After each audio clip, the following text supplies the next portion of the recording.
Welcome back to Detroit Next. I'm Kari Frazier of Detroit is Different. I'm Malachi Barrett from BridgeDetroit.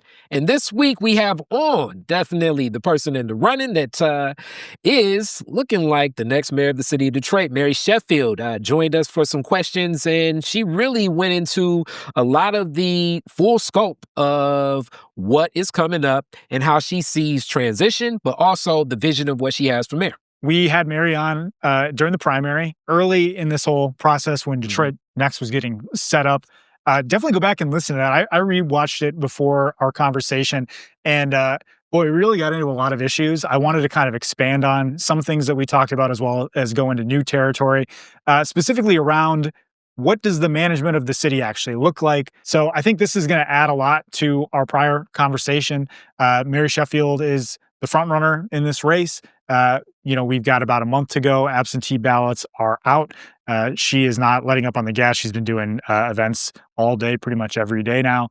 Solomon Kinloch, also in this race. Let's not count him out. I went out canvassing with him earlier this week. It's really interesting. His message is essentially, if you walk out your door and you look around, you don't like what you see in your neighborhood, you feel like things haven't come far enough, vote for Solomon Kinloch. Don't vote for somebody who has, political legacy or has been an institutional leader. How well that message is going to resonate with people is going to probably decide what happens here in a couple of weeks when votes are counted.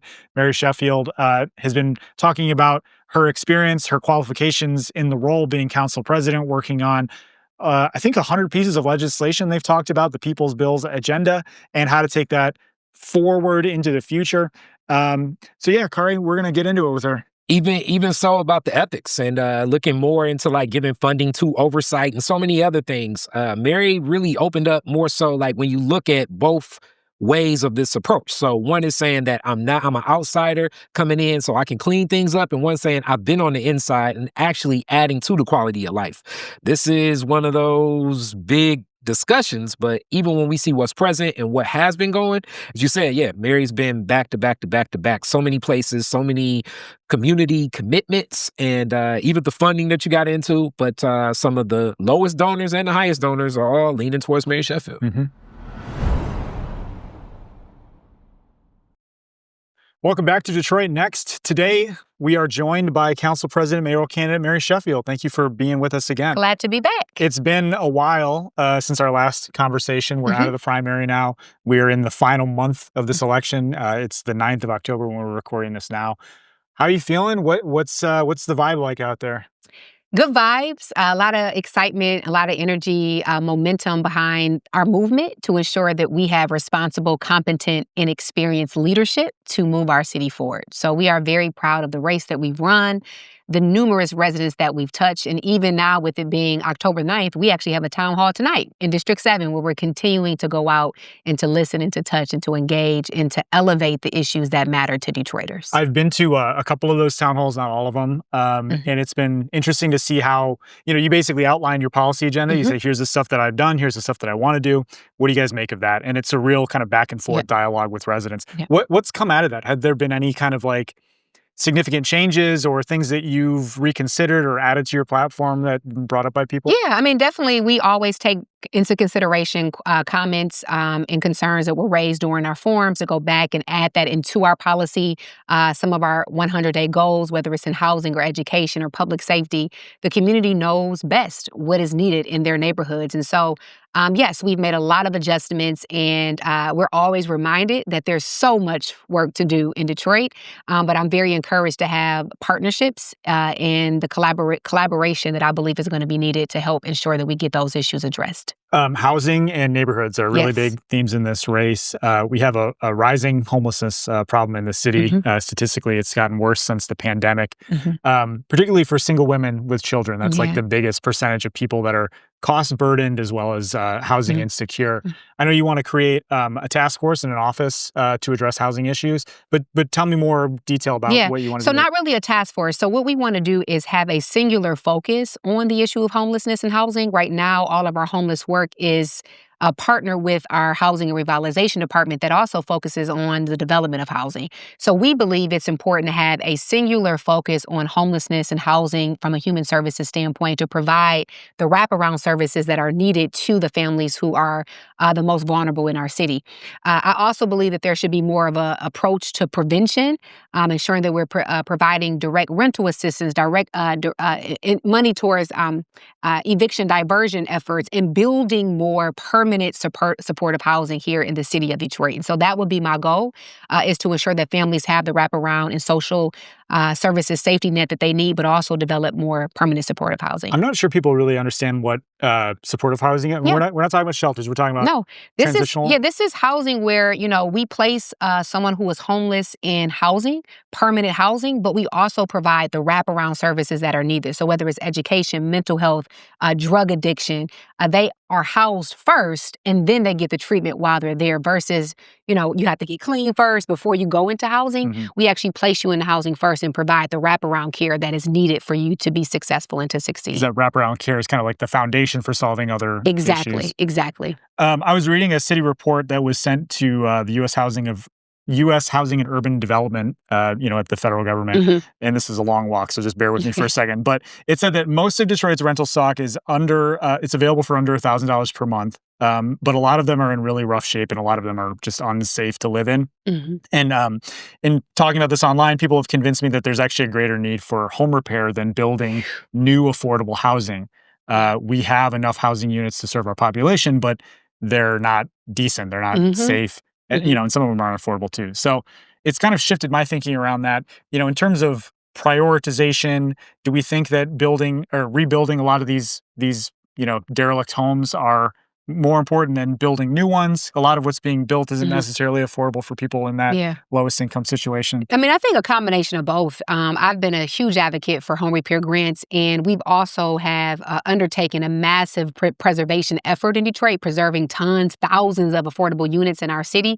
And I think there should be an equal focus on both. I think if we preserve existing affordable units, that's great, but also developing more single-family homes that are for women with children, those who have larger families, could be a better approach as well.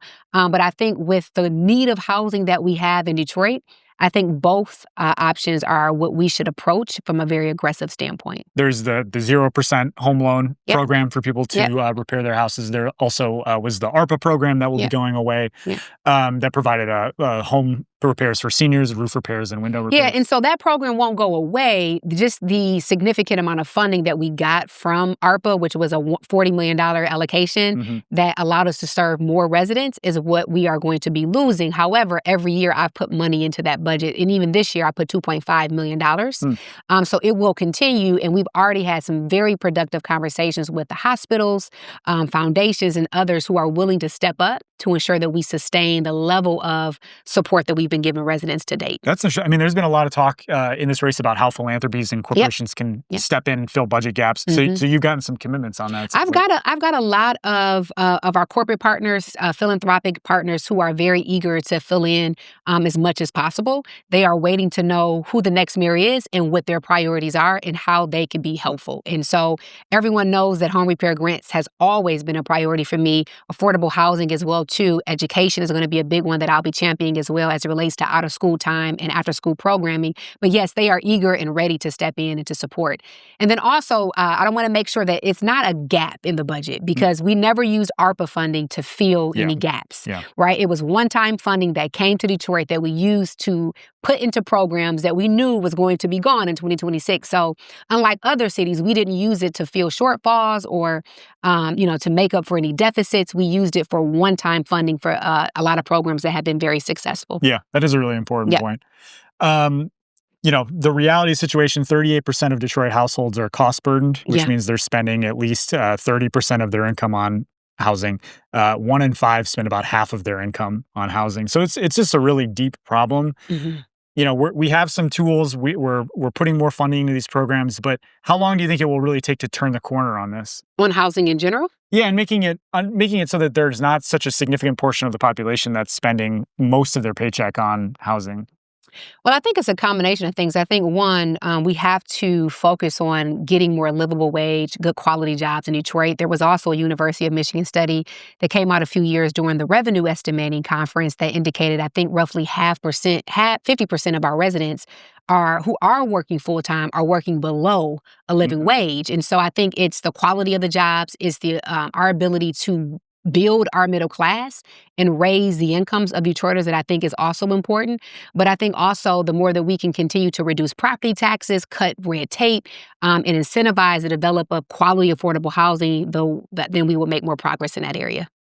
There's some big zoning changes up for consideration at the council. We'll probably, I assume you guys will probably vote on it maybe before you wrap up business at the end of November.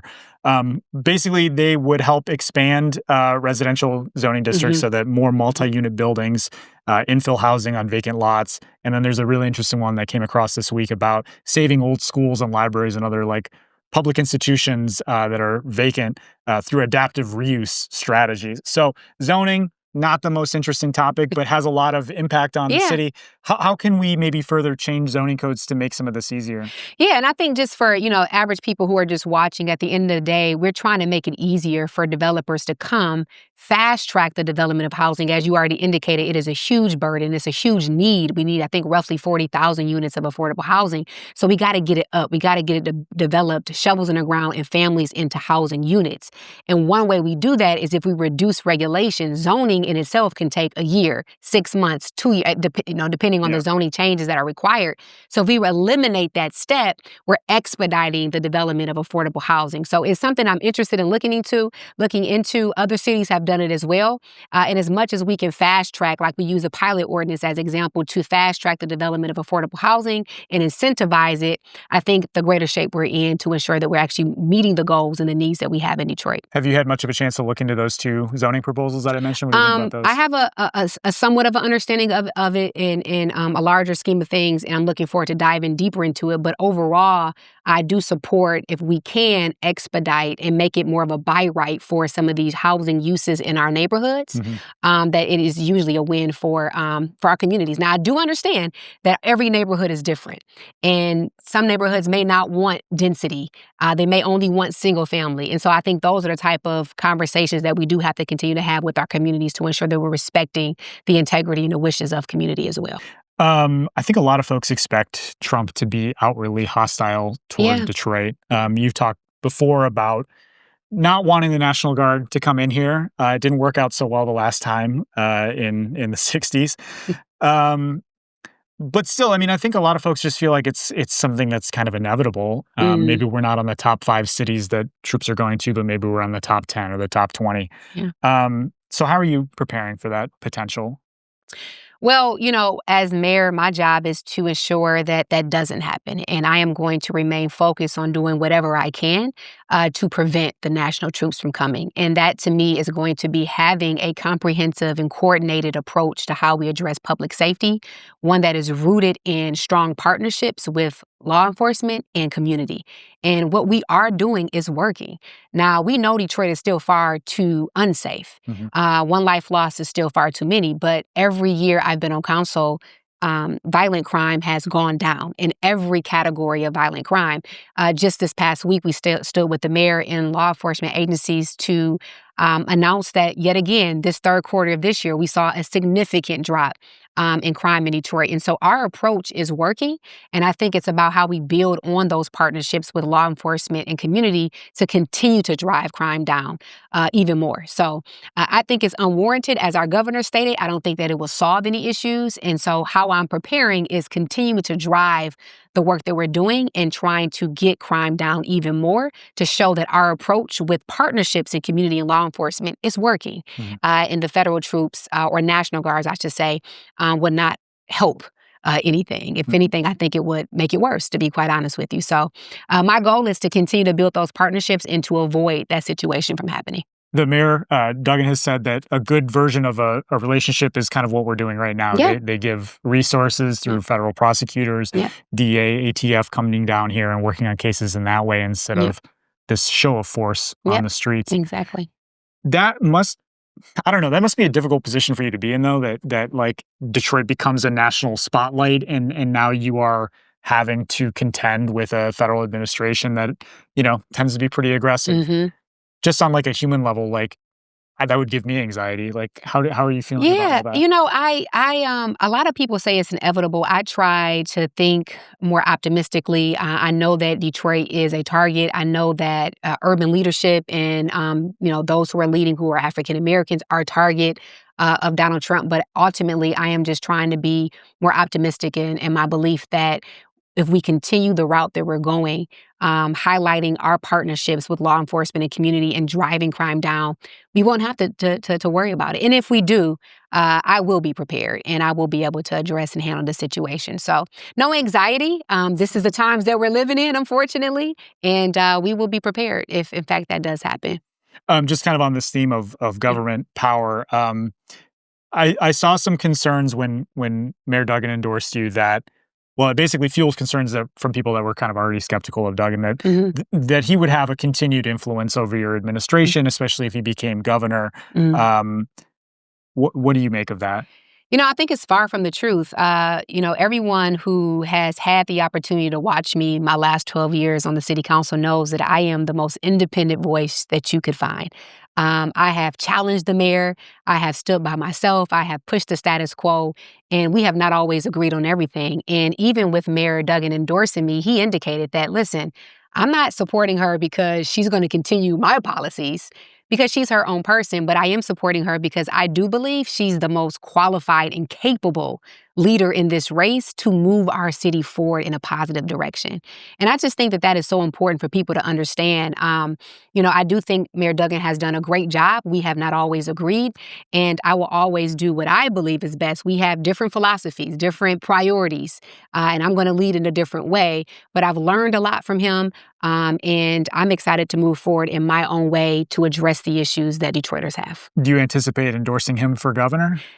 I have not even gotten to the governor's race at all. I am laser focused on ensuring that Detroit is in good hands. And I will say he hasn't asked me either. Hmm. But I do believe that that race will be very important to the future of Detroit and ensuring that we have a good governor there to support the work of Detroit. But have not entertained any discussions around the governor's race. When it comes to city council, there's a couple Yeah, of seats that are not up for grabs, and then a few that are contended. yeah. Especially your district in D5. You haven't really weighed in on that race at all. Do you have any thoughts on who maybe should succeed you in your council seat? Yeah. Well, I think ultimately the residents are going to decide in that particular seat. I have had some favorable conversations with Renetta Miller, and ultimately, I am going to ensure that whoever is in that seat, we have a good working relationship. And that's important to me. Coming from council, the mayor cannot do anything without a strong city council Mhm. partnership. So I want to be respectful to the process, but also ensure that I do build relationships with whomever wins. Should I make anything of the fact that you did mention Willie Burton there, or what does that mean? No, I know I've worked with her. I've had some good, favorable conversations. I've also known Willie. I haven't had a chance to talk to him in this particular regard, in regards to this race. And so again, I've heard, more favorable things from my District 5 residents, wanting maybe Renetta Miller. But again, I have not had the opportunity to get intimately involved in the race. Mhm. And I'm going to work with whoever is elected in that seat. When I've been talking to council members about, the next term ahead, a lot of them will bring up the concept of co-governance, which is something Yeah, I know yeah, you've yeah. been passionate about as well. So how does co-governance, what does that look like in a Sheffield administration? And what does that mean maybe for folks that don't know? Yeah, I mean, it's the idea that while I can put forward policies and a vision and programs, ultimately I have to have my partners on the city council to approve. And we want this to be a collaborative environment. And I have prided myself the last 12 years on council to ensure that we're fostering that relationship. And that will continue as mayor. And so this is a partnership. This is not an I thing. This is a we. Without the city council, we would not be where we are today. And I say that very proud. Council works extremely hard. So coming from the council seat now to the mayor's office, I want to ensure that we're building that co-governance partnership and ensuring that they feel a part of the amazing initiatives that we're going to roll out. When we opened the door for our readers and listeners to pose some questions Okay. to you, a lot of them were revolving around ethics and transparency. Okay. Not most of them, but some of them that I'd like to bring up here. To just kind of distill some of that concept down, mayor's not perfect. Mistakes will be made. If you make a mistake, maybe when you make a mistake, how will you address that? How will you be transparent with the community about things that happen, taking accountability for Yeah, mistakes? that's a great point. I mean, I think public trust is extremely important. And if there is a mistake made, ensuring that we're honest about it and then adjusting accordingly within my administration, any rules necessary that need to be changed to ensure that it doesn't happen again. But I think the most important thing is just being honest that it happened and making sure that whatever, internal protocols or rules or things that need to be changed to prevent it from happening again. We've reported on the campaign finance, the fundraising in this race. It's something I'm always pretty interested in. Yeah, you have the whole map. Right. Right? Yeah, exactly. That was so good. you've raised a lot of money from residents as well as people from outside the city and business owners and contractors, even a lot of the same people that have donated to Mayor Duggan in the past and currently for his gubernatorial race. A lot of people were wondering just what should donors expect out of that relationship with you? Do they receive any additional consideration or influence over the city government? Not at all. Not at all.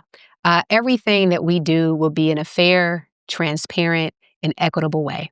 We're going to follow all protocols and procedures. Everything from a development to a contract goes through public processes of bidding that we will adhere to.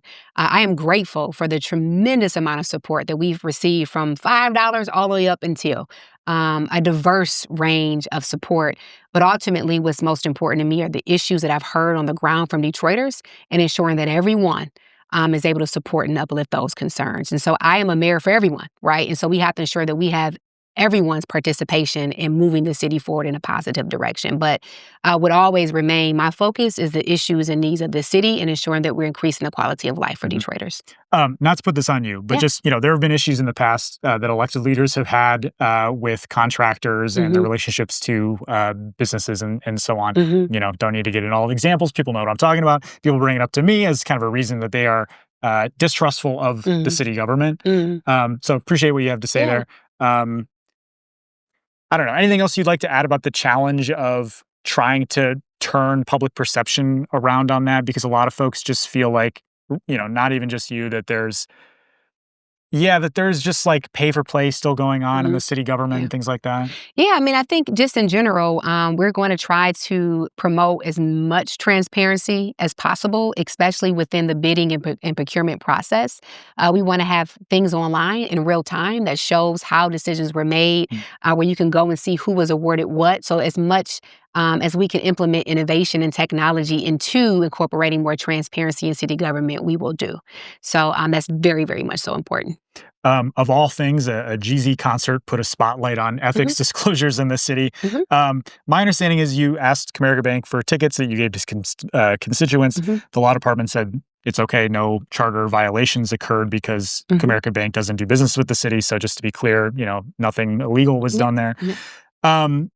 But I'm wondering if you feel like maybe there's a loophole in the ethics disclosure laws. I mean, it just seems like officials can accept gifts so long as it's not with somebody that's currently doing business. And that's something that people flagged to me as, concerning, basically. I think it definitely was a learning experience for me. And while I'm very confident that Corporation Counsel was indicated correctly that it was not a violation, I've heard from several other people who said that the ethics ordinance in general probably should just be tightened up as far as the language in general, so that we don't have any question as to whether or not what should or should not happen. And so I think that's something that we should all look into. And I'm excited to do that as well. So yes, I do believe that there's probably room for improvement there. Credit where it's due. You gave them some additional funding. I've been to proportional funding. And that's important because, I've gone to those meetings and they're kind of tucked away in a rec center. It feels like they are struggling to try to uphold their very important job of making sure all of our elected officials are acting ethically. So I don't know, any changes there you might see in the future? Should we continue to boost that up? Well, I sponsored the ordinance for oversight, all of our oversight agencies, to make sure every year that they have proportional funding, proportional to the overall budget, that they can actually do the job that the charter tells them to do. Very proud of that work. And because of that, I do foresee that they will be able to increase salary, get technology, get the equipment and things that they need to be effective in their roles. So every year they now can come to the table and to justify what they need. Based on a formula, we are supposed to give them a certain amount that is proportional to the overall needs of the office. Yeah. I was surprised I got this question a few times. Yeah. Do you plan to move into the Manoogian mansion? Do I have a choice? I think don't you know. have I don't to. actually know. I think you have to, right? Okay, so that's a yes then, I guess. No, I'm just joking. We'll see. I haven't even got that far. Yeah. After school programs. Sounds like Henry Ford is helping maybe to deliver some of that. You'd like to improve the relationship with DPSCD and probably the Charters and Education Commission, get some stakeholders together and address this. We've talked before about this. I mean, it's kind of a difficult situation for the mayor because you have limited authority over the schools, but people see there's an important role to play there. So what does that look like? Yeah, I think it's about partnerships and changing outcomes. I don't need to control the school system to improve the educational outcomes of our youth, and we can just play the role that we need to play. And I think for me, it's about after school programming and out of school time, making sure that kids within a 2-mile radius have access to literacy, tutoring, math, and reading support. Secondly, I think it's important that we are addressing the social determinants. So right now, DPSCD has health hubs in some schools, but they don't have them in all of their schools. So if we can get on-the-ground support in the schools, whether it's mental health or it's access to childcare and housing and providing the wraparound services both for the students and the families, we're helping reduce absenteeism and providing those wraparound services, which I think is important. And then lastly, safe routes to school. We still hear about children who are upset or concerned or scared to even walk to school or go to school because of the blight, vacant homes.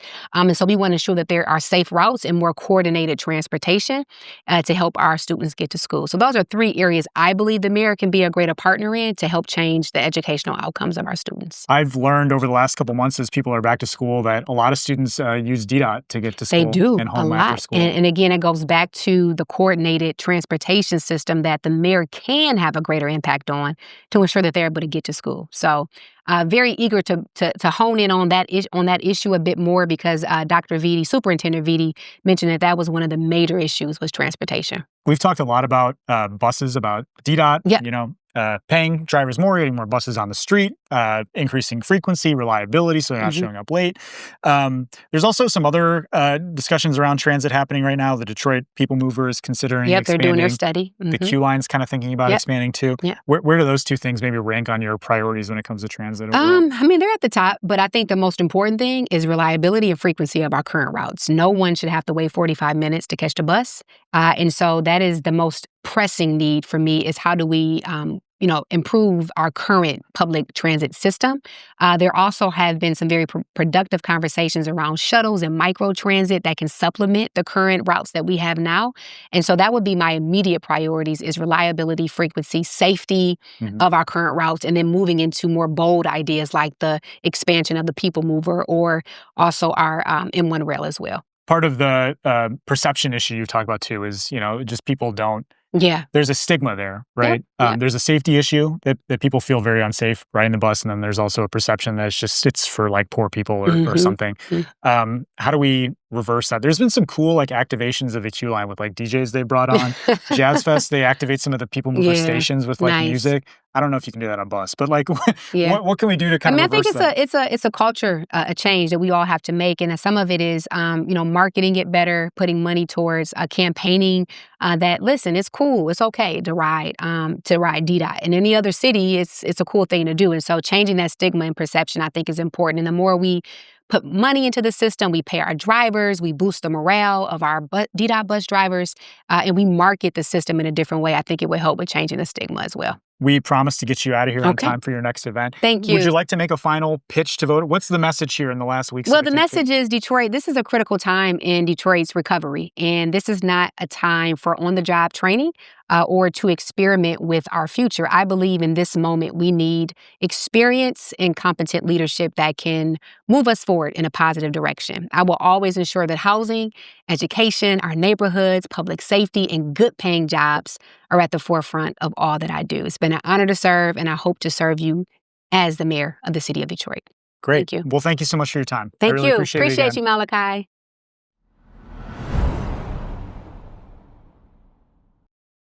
All right, thanks guys for joining us on another episode of Detroit Next. If you like what we're doing here, you want to support us, keep it free for everybody, please support Detroit is Different and Bridge Detroit. Bridge Detroit, we're a nonprofit newsroom here in the city, which means we really can't do this work without the support of our readers.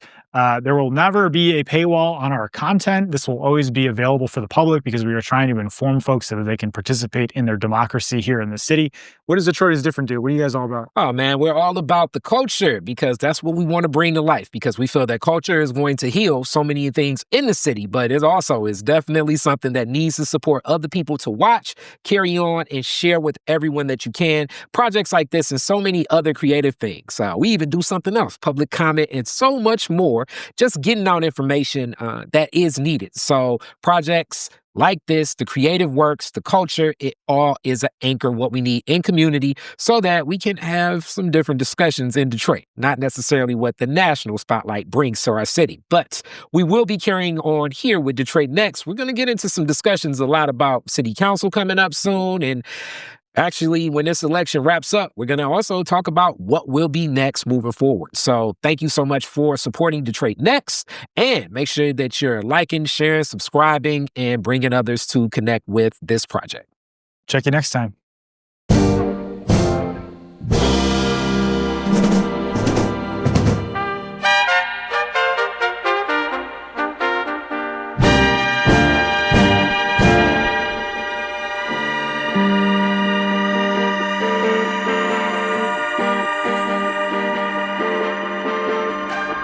Detroit Next is a community-led project from Bridge Detroit and Detroit is Different, which means that we can't do this work without you. We need your support. If you have a question or a comment and want to participate in this process throughout the year, give us a call. We have a phone line set up at 313-284-6407. Leave us a message and we'll play it on the podcast. If you like what we're doing, head to bridgedetroit.com and subscribe to our newsletters. All of that content, again, is free, no paywalls for anybody. We're trying to make this as accessible as possible. Head to our YouTube channel to get full episodes and interviews along with extra content throughout the year. You can also find the audio version of this podcast on Spotify, Apple Podcasts, iHeartRadio, Amazon Music, and DetroitNext.podbean.com. We're going to be doing this all year long, so stay with us. Follow Bridge Detroit and Detroit is Different on your favorite social media platforms and take this ride with us. Thanks.